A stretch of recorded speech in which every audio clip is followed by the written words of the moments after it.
Maka perkara ini naik ke tahap penyidikan yang kemudian setelah ditemukan kecukupan alat bukti, KPK menetapkan 5 orang tersangka. Selamat pagi dan salam sejahtera bagi kita sekalian. Yang saya hormati Mas Zubir, yang saya hormati, saya cintai dan saya banggakan rekan-rekan jurnalis yang telah membersamai kami tanpa lelah dan tanpa henti, tiada hari libur. Bahkan hari ini, mungkin dari kemarin hingga pagi ini masih tetap membersamai kami di sini. Baik, pada kesempatan pagi ini kami ingin menyampaikan terkait dengan penangkapan terduga pelaku yang tertangkap tangan melakukan dugaan tindak pidana korupsi terkait pemeriksaan pajak pada Direktorat Jenderal Pajak Kementerian Keuangan periode 2021-2026. Pajak menjadi tulang punggung penerimaan negara untuk menopang pembangunan nasional, seperti kita ketahui seperti itu, dan pembiayaan berbagai layanan publik. Maka integritas sistem perpajakan menjadi hal yang tidak bisa ditawar lagi. Karena setiap penyimpangan dalam pengelolaan pajak secara langsung akan mendegradasi penerimaan negara sekaligus berdampak pada hak masyarakat atas kualitas layanan publik yang layak. Jadi APBN, anggaran pendapatan dan belanja negara ini secara garis besar terbagi dua, yaitu pendapatannya dan belanjanya. Tidak ada dua sisi.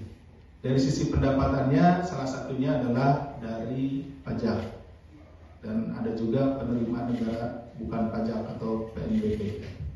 Nah, dari sisi pajak ini, seperti mungkin kalau rekan-rekan sekalian membaca bahwa Presiden Republik Indonesia Bapak Prabowo Subianto sudah menyatakan di dalam bukunya bahwa ada kebocoran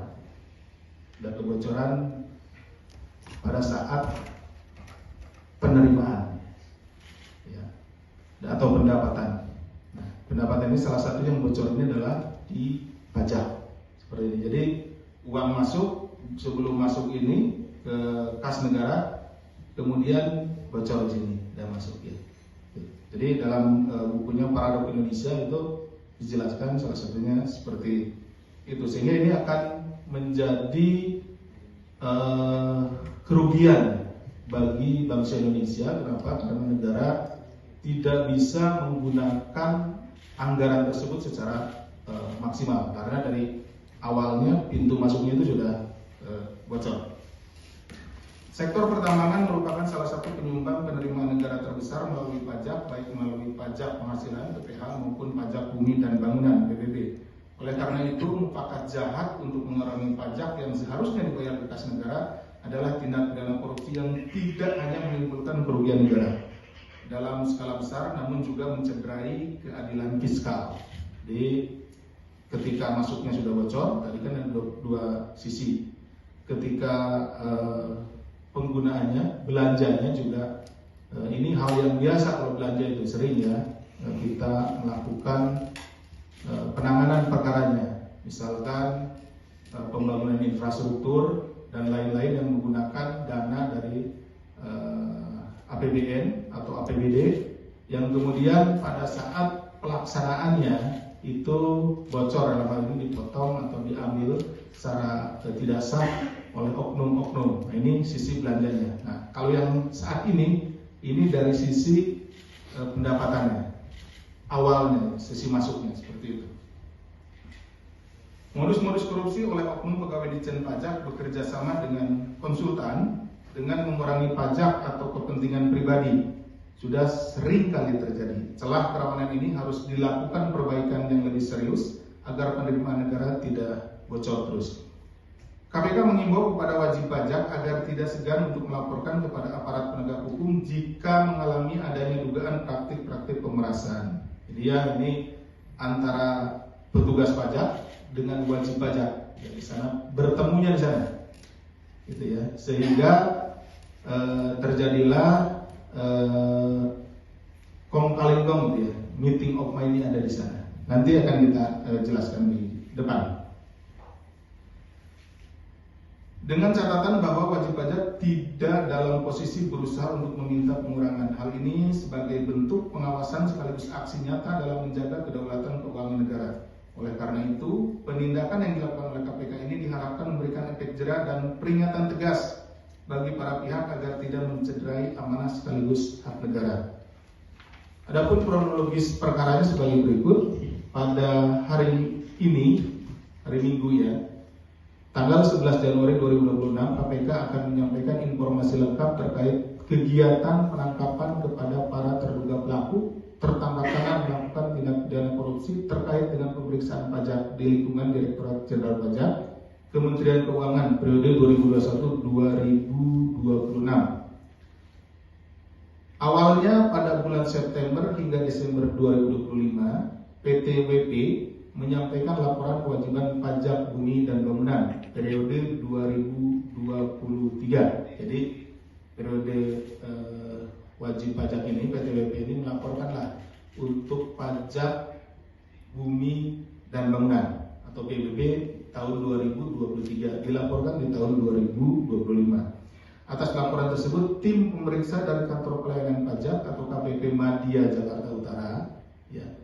Nah, ini karena kantornya ini berada di Jakarta ya, di wilayahnya, gitu, di wilayah kantor KPP Madya Jakarta Utara melakukan pemeriksaan guna menelusuri adanya potensi kekurangan bayar.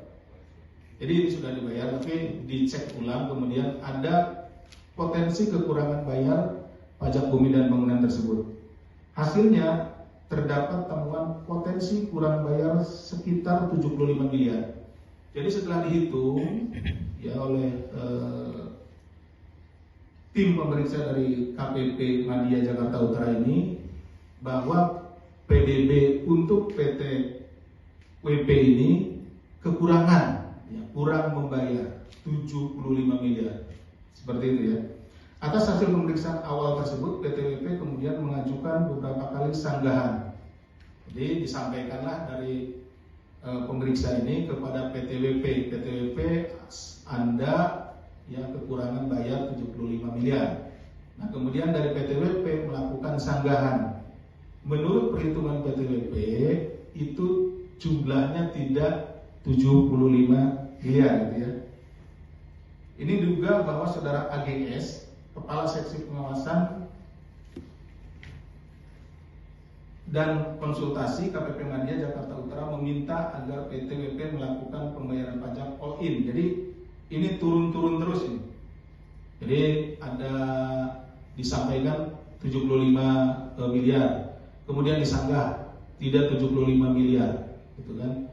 Nah, sampailah turun, gitu ya, oleh saudara AGS ini bahwa ya sudah, Anda PTWP membayar all in sebesar 23 miliar. 23 miliar ini dibagi 15 miliar untuk kekurangan pajaknya, dan dia juga ya oknum ini minta pi sebesar 8 miliar. Jadi dijumlahkan ya.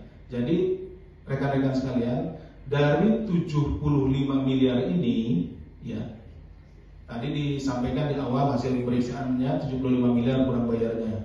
Kemudian disanggah, turun lagi, disampaikan, disanggah, dan terus seperti itu sampai terakhir menjadi 15 miliar. Ya, dari 75 miliar jadi 15 miliar. Berarti ada kebocoran sekitar atau ada bargaining di situ ya. Tawar-menawar di situ, turun 60 miliar, hilang 60 miliar kan, seperti itu. Nah, atau sekitar 80% ya. Jadi yang hilang itu sekitar 80%, 60 miliar dari 75 miliar. Nah, atas penurunan tersebut ya, si oknum ini, AGS ini minta bagian, gitu ya, minta bayaran ke PTWP ini 8 miliar, seperti ini ya. Jadi all in yang dimaksudkan itu bahwa dari 23 miliar, 8 miliar untuk pi ya saudara AGS, serta dibagikan kepada para pihak di lingkungan Dirjen Pajak. Yang 8 miliar ini yang diminta ini akan dibagikan itu ke para pihak di lingkungan Dirjen Pajak. Namun demikian PTWP merasa keberatan dengan permintaan itu dan hanya menyanggupi pembayaran fee-nya 4 miliar. Nah, permintaan fee-nya pun yang 8 miliar ini kemudian ditawar juga nih sama PTWP ini.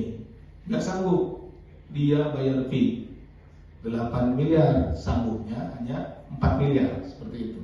Nah, kemudian pada bulan Desember 2025, setelah terjadi kesepakatan, tim pemeriksa akhirnya menerbitkan surat pemberitahuan hasil pemeriksaan SPHP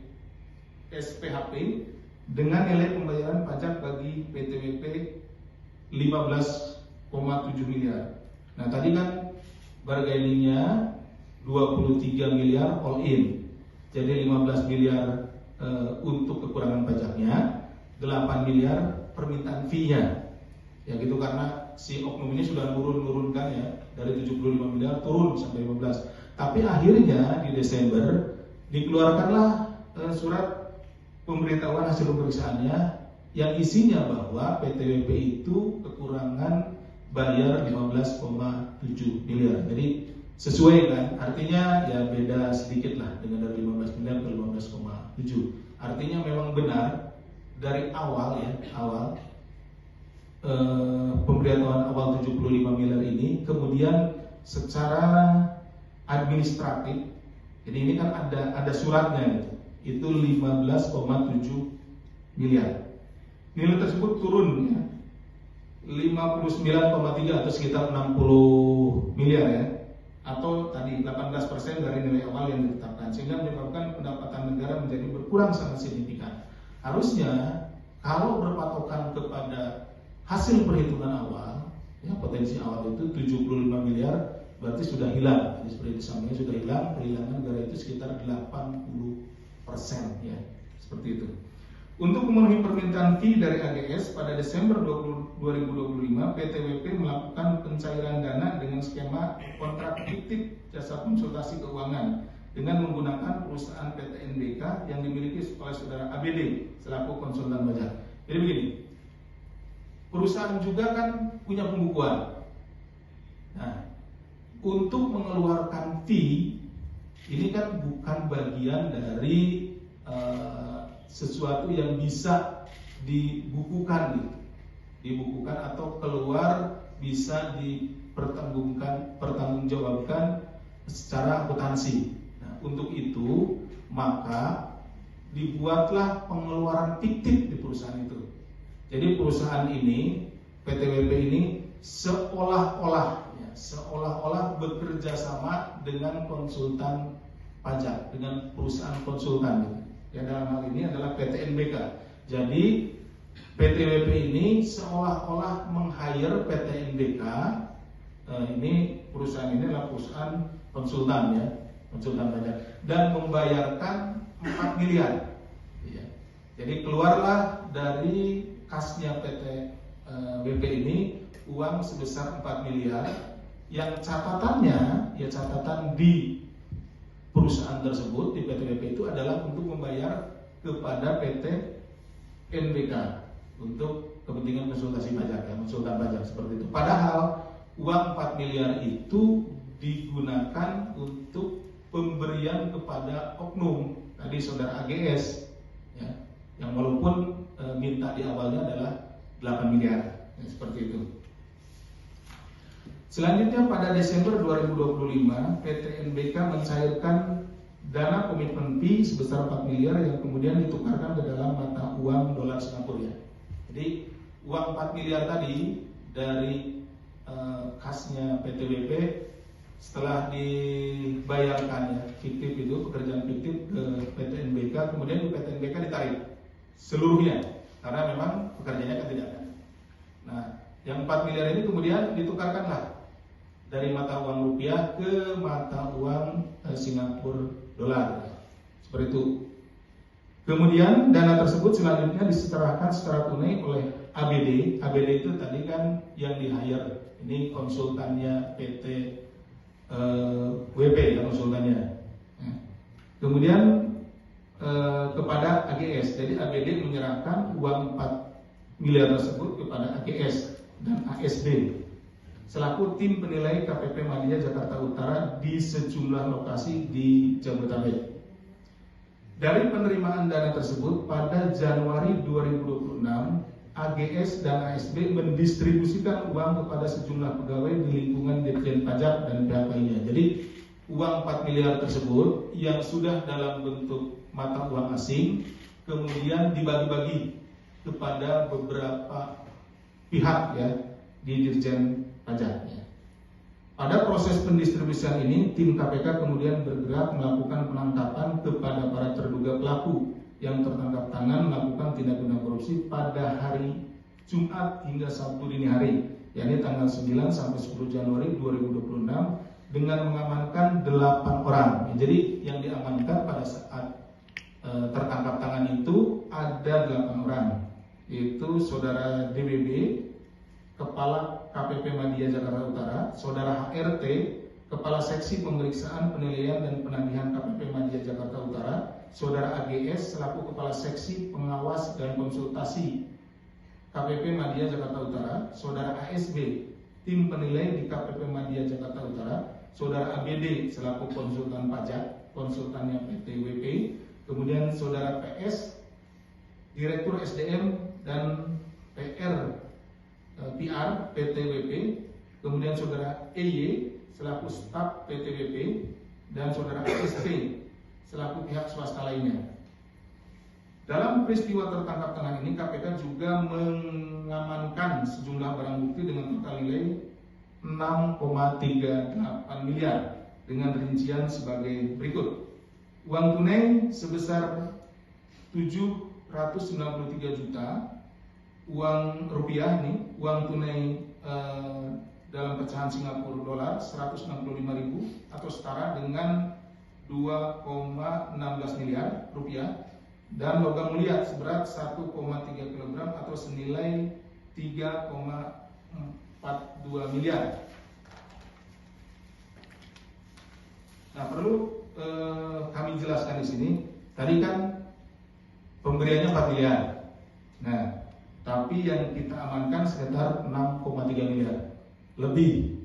Nah, ada pertanyaan pasti, Pak, yang diberikan yang di deliver 4 miliar tapi ini. Nah, pada saat kami melakukan penangkapan, dan didapat juga beberapa bukti ya, dalam hal ini ada logam mulia, kemudian juga uang yang lain dari para tersangka gitu ya. Pada saat ini masih terduga ya, pada saat diamankan itu yang kemudian diakui oleh para terduga tersebut memang itu juga diperoleh dari hal yang sama tapi dalam waktu yang lama. Jadi dari tempat lain, jadi tidak hanya dari PTWP ini saja gitu. Jadi dari beberapa wajib pajak yang lainnya, sehingga itu juga merupakan bagian dari tindak pidana yang lain tidak ini. Jadi kami kemudian mengamankannya seperti itu.